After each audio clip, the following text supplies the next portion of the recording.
Pyramid welcomes political analyst K. Prasad. Sir, good morning, sir. నమస్తే అండి.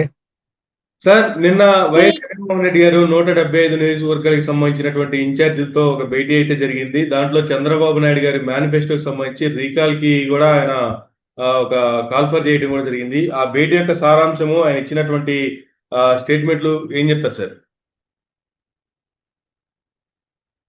ఒకటండి, ఆయన ఇంకా పాత మేనిఫెస్టో, తర్వాత చంద్రబాబు నాయుడు గారి హామీలు వీటిని చూపించి ప్రజల్లోకి నాడు ఆయన ఏం చేశాడో గడప గడపకి కార్యక్రమానికి తీటుగా వీళ్ళు కూడా మేనిఫెస్టో కార్యక్రమం తెలుగుదేశం ఇండైరెక్ట్ గా ఒక పిలుపునిచ్చింది.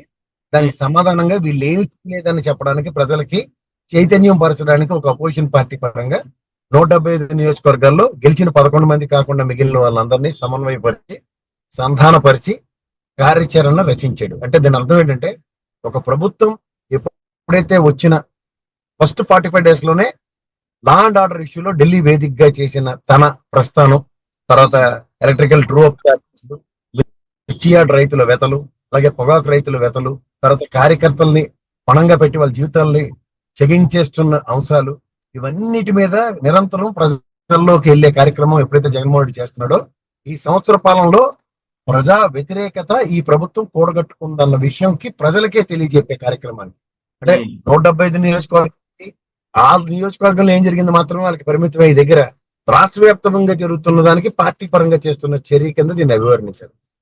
మోరవర్ అతను ప్రజల్లోకి రావడం స్టార్ట్ అయ్యిందో, అతన్ని ఎప్పుడైతే అనగదొక్కాలని ప్రయత్నిస్తున్నారో దాని పర్యవసానాలు పార్టీ అంతా ఎలా సతమతమవుతుంది. పైపచ్చు ఎక్కడికక్కడ కేసులు పెట్టి ఎక్కడికక్కడ నిలువరిద్దాం అన్న దగ్గర తన మీద కూడా అదే దాడి జరుగుతున్నా సరే ఒక్కవని ధైర్యంతో వాళ్ళ శ్రేణుల్ని సంధానపరుస్తూ చైతన్యపరుస్తూ ధైర్యం చెప్పే ప్రస్థానానికి నాంది నడుము బిగించడం మాత్రం ఖచ్చితంగా చెప్పచ్చు.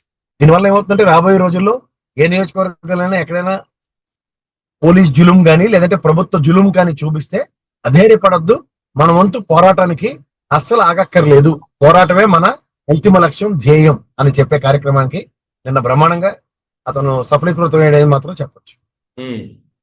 కానీ నెక్స్ట్ ఆయన మీద పెడుతున్నటువంటి కేసుకు సంబంధించి కావచ్చు, లేదంటే అతని వాహనాన్ని సీజ్ చేసినటువంటి విధానానికి సంబంధించి కావచ్చు, ఢిల్లీ పెద్దలతో సంప్రదించే అవకాశాలు కూడా ఉన్నాయంటారు సార్. ఎంతవరకు ఉండే అవకాశం ఉందంటే చెప్తారు సార్ దీని?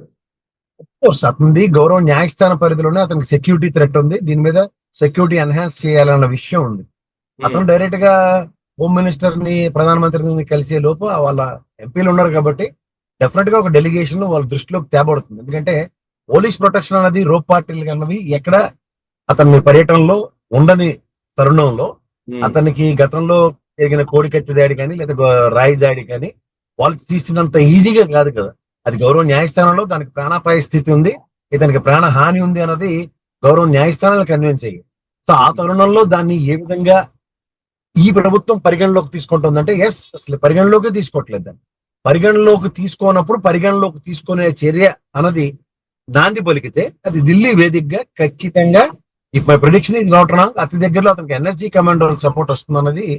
ఎందుకంటే ఏమీ లేని లోకేష్ గారికి ఇచ్చారు కాబట్టి ఇంత జరుగుతున్నప్పుడు జగన్మోహన్ రెడ్డి గారికి ఇవ్వడం పెద్ద వింత కాదు.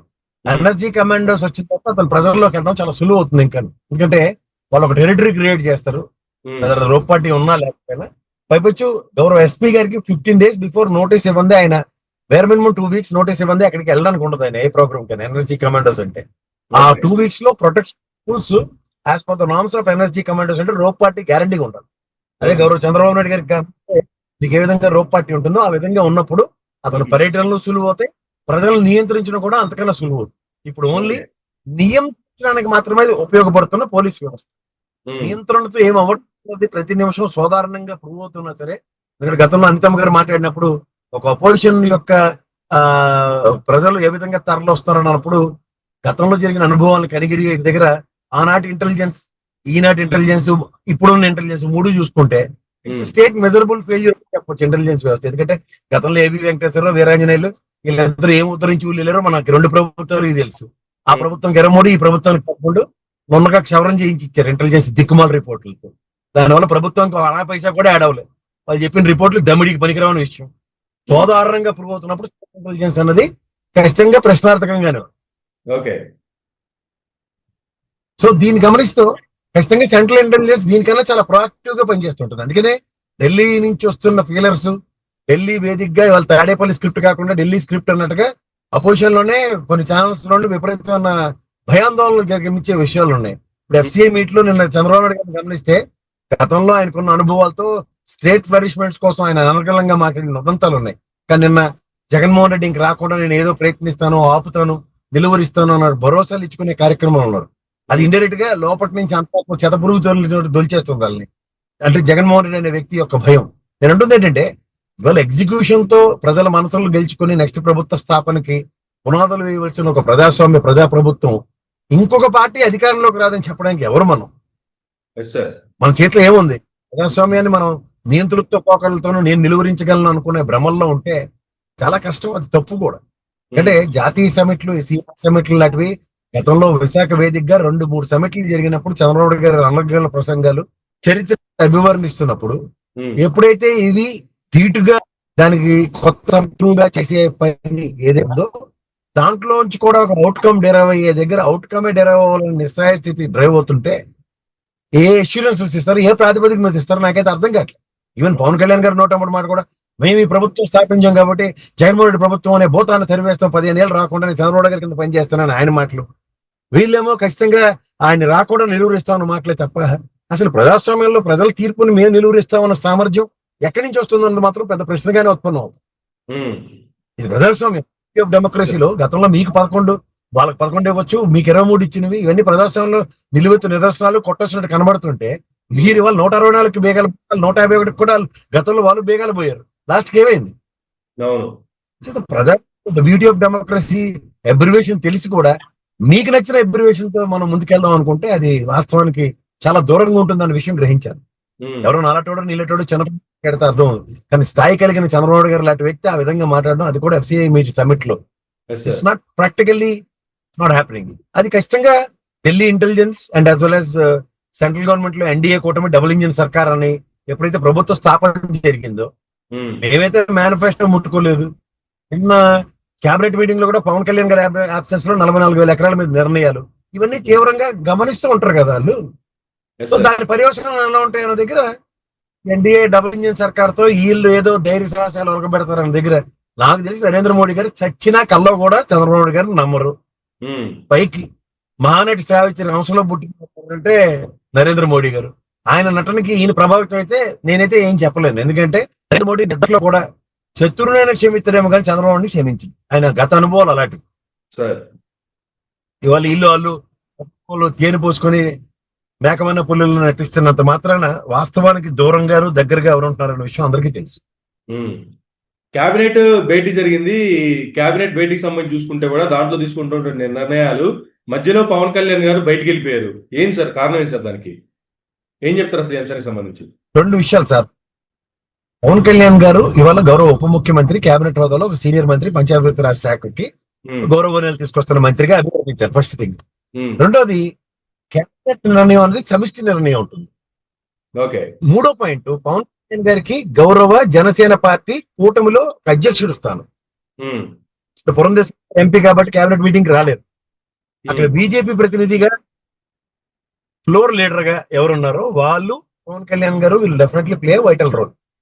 నాకు బీజేపీ మీద అస్తం లేదు, ఎందుకంటే వాళ్ళు మేనిఫెస్టోనే ముట్టుకోలేదు. ఈ ప్రభుత్వ విధి విధానాలు ఏవైతే ఉన్నాయో వాళ్ళకి అనుగుణంగా లేనివి వాళ్ళు నెత్తికేసుకోవట్లేదు. ఇక్కడ మీరు ఆద్యంతం పవన్ కళ్యాణ్ గారికి వాళ్ళ అమ్మగారికి ఆరోగ్య రీత్యా ఆయన బయటికి వెళ్ళిపోయారు అన్నది చూస్తుంది. నిజమే, పెద్ద ఆవిడకి ఖచ్చితంగా ఆరోగ్యం పోలేకపోతే 2 చేతులే దండం పెట్టి భగవంతుని నేను వేడుకుంటా ఆవిడ ఆరోగ్యం కుదుట పడాలి, ఆవిడ ఆరోగ్య సమస్యలు లేకుండా ఉండాలని. ఎవరికైనా అమ్మే, ఆవిడ కూడా తల్లిలాంటిది, అందరికీ తల్లే. ఇక్కడ ప్రాబ్లం ఏంటంటే పవన్ కళ్యాణ్ గారు నిజంగా అదే రీజన్ తో ఆయన కేబినెట్ మీటింగ్ లోంచి వెళ్ళిపోతే నాగబాబు గారు సాయంత్రం ట్వీట్ ఇచ్చారు, మా అమ్మ ఆరోగ్యం బానే ఉంది, ఈ వదంతులు నమ్మకండి, ఇవన్నీ అబద్ధాలు, ఎవరో పనికిమాలిన పనులు చేశారు అన్నట్టుగా ఆయన ట్వీట్. నేను ఇక్కడ ఒకటే విషయం చెప్తాను, మనకి అసెంబ్లీ వేదికగా అపోజిషన్ పార్టీ లేదంటే రూలింగ్ గవర్నమెంట్ లో ఎవరైనా నచ్చని పనులు చేస్తే వాకౌట్ చేస్తారు. నేనైతే పవన్ కళ్యాణ్ గారిని కేబినెట్ మీటింగ్ లో వాకౌట్ చేశాడనే చెప్తాను. ఎందుకంటే గతంలో అమరావతి విషయంలో ఆయన 34,000 ఎకరాలు ఇచ్చిన రైతులకి వాళ్ళ వెతల్ని, అది కమ్మరాజుదేనని ఐవీఆర్ కృష్ణారావు రాసిన పుస్తకావిష్కరణలో ఆయన మాట్లాడిన మాటలు ఇలాంటివన్నీ మనకు సోదాహరణంగా ఉన్నాయి. ఈ సోదాహరణంగా ఉన్న అంశాలని ముడిపెట్టి చూస్తే పవన్ కళ్యాణ్ గారు నిజంగా రాజధాని పట్ల సుముఖంగా ఉన్నారా, లేకపోతే వ్యతిరేకంగా ఉన్నారా, లేకపోతే ఆయనకి నిజంగా రాజధాని మీద అంత కన్సర్న్ ఉందా అంటే కేవలం మొన్న నరేంద్ర మోడీ గారు వచ్చినప్పుడు మాట్లాడిన మాటలు మాత్రమే ఆయన కన్సర్న్ మాత్రం కనబడుతుంది. మిగిలిన ఏ ప్రస్తావనలో కూడా ఆయన కన్సర్న్ లేదు. Yes sir. రెండోది, బీజేపీ గవర్నమెంట్ కూడా ల్యాండ్ ఎక్విజిషన్స్ లోను వీటిలోను అనవసరంగా లేనిది తలకిని ఎత్తుకుని లేని దాన్ని మనం ఈరోజు చూడకుండా 11 నెలలు గడిచినా సరే కేంద్ర ప్రభుత్వం నుంచి గజెట్ రిలీజ్ ఏది అమరావతి శాశ్వత రాజధాని అని. ఒకవేళ అమరావతి శాశ్వత రాజధాని అని చెప్పి ఒక యాక్టివిటీ స్టార్ట్ అయితే వితౌట్ ప్రయారిటీ తెలుగుదేశం తీసుకుంటున్న స్వతంత్ర ప్రతిపత్తి నారాయణ గారి ఆధ్వర్యంలో తీసుకుంటున్న సొంత నిర్ణయాలు. వీటికి పవన్ కళ్యాణ్ గారు, గౌరవ బీజేపీ, గౌరవ నరేంద్ర మోడీ గారు ఇలాంటి వాళ్ళందరూ ఏ ప్రాస్పెక్టివ్ లో యాక్సెప్ట్ చేస్తారనేది ఒక పెద్ద ప్రశ్న. ఆ ప్రశ్నకి సమాధానం ఎవరికి దొరకదు. దాన్ని వాకౌట్ గా దాన్ని అభివర్ణించి కనుక నిశ్చితంగా గమనిస్తే ఖచ్చితంగా కన్సెన్సస్ ఎస్టాబ్లిష్ అవుతాయి. ఇది గమనించండి. సో వీళ్ళు తీసుకున్నటువంటి నిర్ణయాలు ఇష్టం లేక ఆయన వాకౌట్ చేసి వెళ్ళిపోయినట్టుగా దీన్ని అర్థం చేసుకోవాలంటారా? అంతే కదా, ఎందుకంటే వాళ్ళ అమ్మగారు ఆరోగ్యం నిజంగా బాగోలేనప్పుడు నాగబాబు గారు ట్రీట్ ఈజ్ కాన్ఫిడెన్స్. నాగబాబు గారు కనుక ట్రీట్ ఇవ్వకపోతే ఆయన వెళ్ళిపోలేదు వాళ్ళ అమ్మగారు ఆరోగ్యం పరిస్థితి మీద నేను ఖచ్చితంగా చెప్పింది. ఎందుకంటే కేబినెట్ నిర్ణయాలు రాష్ట్ర ప్రజల శిరోధార్యమైనవి, ఆమోదయోగ్యంగా ఉండేవి, అందరి సమిష్టి నిర్ణయం కింద దాన్ని అభివర్ణిస్తారు. ఇది తెలుగుదేశం అంటే పవన్ కళ్యాణ్ గారు ఉన్నా వెళ్ళిపోయినా పెద్ద ఫరక్ పడదు. కానీ ఇది ఎన్డీఏ గవర్నమెంట్ అన్న దగ్గర BJP and Janasena party vital role నాకు ఎస్టాబ్లిష్ అవ్వాలి. It's collector. నాకు ఇది నథింగ్ బట్ అఖిలపక్షం. దిస్ ఈస్ నథింగ్ బట్ అఖిలపక్షం కేబినెట్ మీటింగ్ కింద నేను అభివర్ణిస్తాను. కాదంటే నేను ఎవరితోనో డిబేట్ ఇస్తాం. ఎందుకంటే ఇది సమిష్టి నిర్ణయం అయినప్పుడు ఆయన కన్సర్న్ చాలా ఇంపార్టెంట్. కానీ క్యాబినెట్ అయిపోగానే పార్థసారథి గారు ఆయన ఒక ప్రెస్ మీట్ పెడతారు. ప్రెస్ మీట్ లో ఆయన చేసినటువంటి కామెంట్లు కూడా ప్రతి 15 రోజులకు ఒకసారి క్యాబినెట్ భేటీ అవుతుంది. క్యాబినెట్ మినిస్టర్స్ అందరి ఆమోదంతో కావచ్చు, అందరి నిర్ణయాలు కలెక్ట్ చేసి అందరూ ఆమోదయోగంగా ఉంటేనే ఆ తర్వాత వాటిని ఫైనలైజ్ చేస్తారు చంద్రబాబు నాయుడు గారు అనే కామెంట్ చేశారు ఆయన. నాకు అదంతా అనవసరం సార్. వాళ్ళు ఏదైనా బయటకు వచ్చిన తర్వాత 100 మాటలు మాట్లాడొచ్చు. ధర్మ పోరాటం ముందు మాటలు నాకు తెలుసు. గతంలో జరిగిన కేబినెట్ మీటింగ్ లో 2 కేబినెట్ మీటింగ్లకి పవన్ కళ్యాణ్ గారి అబ్సెన్స్ నాకు తెలుసు. ఆయన పవన్ కళ్యాణ్ గారి అబ్సెన్స్ లో వరుస ల్యాండ్ ఎలకేషన్ నిర్ణయం తీసుకున్నారు. అది ఏ విధంగా భూమరంగా అవుతుందో మనకు తెలుసు. ఇవన్నీ సోదవరంగా ఉన్నప్పుడు ఆయన అబ్సెన్స్ లోను జరిగిన వాటికి ఆయన బాధ్యత వహిస్తాడా వహించడా అంటే కేబినెట్ మినిస్టర్ కాబట్టి బాధ్యత వహించవలసి వస్తుంది. అలా సినిమాలో బ్రహ్మానందం ప్రేమించి పెళ్లి చేసుకున్నా అంటే ప్రేమించవలసి వచ్చింది అన్న కాన్సెప్ట్ డ్రైవ్ అవుతుంది. అది కాదు కావాల్సింది. పార్థసారథి ఖచ్చితంగా కలెక్టివ్ రెస్పాన్సిబిలిటీ అంటే ప్రెజెన్స్ మేక్ సెన్స్. ఆయన ప్రెజెన్స్ ఉందా? కానీ రాష్ట్రంలో ఉన్నటువంటి సమస్యల మీద రియాక్ట్ అవ్వట్లేదు. ఏదో ఒక రోజు ఒక మీటింగ్ లో ఇష్టం వచ్చినట్టుగా మరలా కామెంట్లు చేస్తున్నారు, వెళ్ళిపోతున్నారు. రాష్ట్రంలో ఎంత జరుగుతున్నా ఎక్కడ పట్టినటువంటి పవన్ కళ్యాణ్ గారు పక్క రాష్ట్రాలకు వెళ్తున్నారు, అక్కడ రకరకాల కామెంట్లు చేస్తున్నారు. రీసెంట్ గా తమిళనాడుకి వెళ్తే కూడా తమిళనాడులో ఆ పార్టీకి సంబంధించినటువంటి నేతలు రియాక్ట్ అయ్యారు. మా రాష్ట్రానికి వచ్చి మా రాష్ట్రంలో మీరు ఇష్టం వచ్చినట్టు సనాతన ధర్మం అవి ఇవి చేస్తారంటే కుదరదు అనేటువంటి హెచ్చరికలు ఇచ్చారు డైరెక్ట్ గా. ఖచ్చితంగా ఇస్తారండి. మనలాగా మన సౌత్ సినిమాలో ముఖ్యంగా సౌత్ సినిమాల విషయంలోకి వస్తే తమిళనాడు, కర్ణాటక ఉన్నంత కట్టు మన తెలుగు సినిమా లేదు. ఎవరినో ఒక హీరోని తిప్పాడంటే ఇంకా మిగిలిన అందరూ చప్పట్లు కొట్టుకుని తిరుగుతారు. అక్కడ తమిళ సంస్కృతిని, ముఖ్యంగా తమిళ హీరోల్ని వేరేవాడు వచ్చి మాట్లాడితే వాళ్ళందరూ ఒకే వేదిక మీద ఉంటారు, తోలు తీసేస్తారు. ఇందులో మొమాటలు లేవు. అసలు ఆలోచించరు. ఇది దృష్టిలో పెట్టుకుని ఏదైనా నిర్ణయాలు కానీ లేదంటే మాటలు కానీ ఆలోచించి ఒక అడుగు ముందుకేయడం ఏ సినిమా హీరోకైనా అవన్నీ తీసుకొస్తుంది. అంతేకాని బీజేపీ నాకు ఛాలెంజ్ ఇచ్చింది, టాస్క్ ఇచ్చింది, ఇక్కడ పంచాయతీరాజ్ శాఖని స్ట్రైట్ ని గాలికి వదిలేసి ఎలక్షన్ క్యాంపెయిన్లు తెలుగు వాళ్ళు ఎక్కడుంటే అక్కడికి వెళ్ళి బీజేపీ పరంగా ఎలక్షన్స్ నిర్వర్తించుకుంటాం అన్న కాన్సెప్ట్ ఎప్పుడైతే తెరలేపుతారో ఇది ఖచ్చితంగా భూమరంగా సిచ్యువేషన్ వస్తుంది. నేను సత్యరాజ్ గారు చాలా ఫుడ్ డౌన్ చేసి ఇచ్చారు స్టేట్మెంట్. దగ్గరలో చిన్న చిన్న కమెడియన్లు మాట్లాడని నేను ఆశ్చర్యపడ్డాను. ఎందుకంటే వాళ్ళ సంస్కృతి సాంప్రదాయాల విషయంలో వీధికి ఒక గుడి ఉంటుంది. వాళ్ళకి నిజంగా ఏ విధంగా కొలుస్తారో వాళ్ళకి చెప్పవలసిన అవసరమే లేదు. ఆడికెళ్ళి సనాతన ధర్మం నిర్భాగులను చేసి మన దగ్గర కూర్చుని ఎస్ట్రోషన్ మాట్లాడినట్టు కుదరదు అక్కడ. తర్వాత అక్కడ రీజనల్ పార్టీలు చాలా స్ట్రాంగ్ గా ఆ స్టబర్న్ గా ఉన్న పార్టీల దగ్గరికి వెళ్ళి ఎక్కడేదో ఎక్కడ వేషాలు వేసినట్టు అక్కడ వేషాలు ఎత్తనట్టు కుదరదు. మొమ్మటి లేకుండా చెప్తున్నారు ఈ విషయంలో. ఉమ్, పైపించి అక్కడికి వెళ్ళి సనాతన ధర్మం అయితే ఇక్కడ చూడండి కరక జెండా బ్యాచ్లు ఈ సంఘాలు ఉంటారు ఎవరు బట్టలు పెట్టుకుని వాళ్ళకి త్రిశూలం పట్టుకెళ్ళిపోయేది సుబ్రహ్మణ్య స్వామి అవతారం అన్నట్టుగా బిల్డప్లు ఇస్తే అసలు కుదరవు అక్కడ.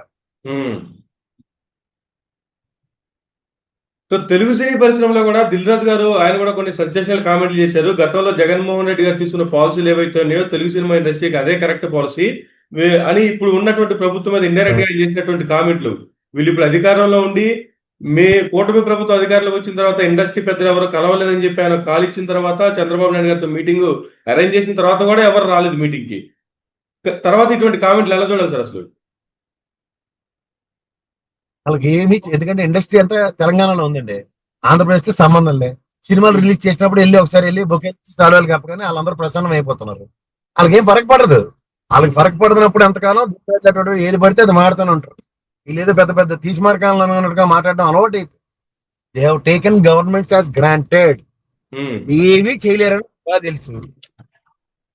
అంచేత వాళ్ళు ఏం మాట్లాడినా చూసినా మనం భరించవలసిందే, అంతకన్నా ఇంకెళ్ళి. సార్ ఫైనల్ గా ఆంధ్రప్రదేశ్ రాష్ట్రంలో విమానాశ్రయాలకు సంబంధించి ఒక పక్క అమరావతిలో మరొక 40,000 ఎకరాలు తీసుకోవాలన్నా సరే అక్కడ ఇంటర్నేషనల్ ఎయిర్పోర్ట్ కోసమే.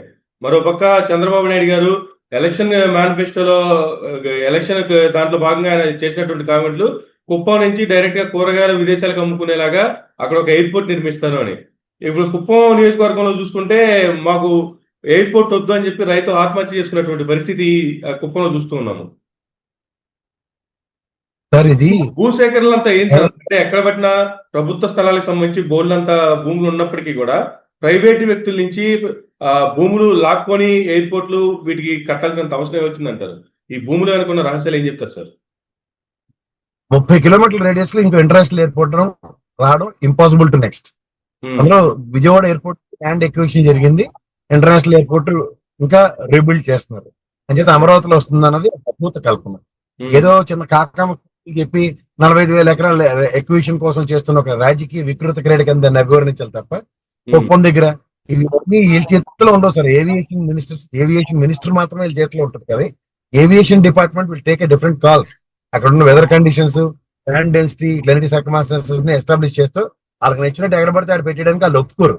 సో ఇవన్నీ పరిగణనలో ఈ ప్రభుత్వం ఆయనలో గతంలో చెప్పిన మాటలకు ఏదో కార్యాచరణ ఇక్కడ ల్యాండ్ తీసుకుంటాం అక్కడ ల్యాండ్ తీసుకుంటాం అని 4 రోజుల పాటు ఓదరగొట్టే కార్యక్రమాలు ఉంటాయి, కానీ వాస్తవానికి దగ్గరగా ఏమి ఉండవు అన్నది మాత్రం నేను ఇంకోసారి ఎస్టాబ్లిష్ చేసి చెప్తాను sir. Thank you sir, thank you very much అండి. ఇదండి ప్రసాద్ గారు తీనాటి ఇంటర్వ్యూ. మరొక గంటలు మళ్ళీ కలుద్దాం. చూస్తూనే ఉండండి మైరా మీడియా.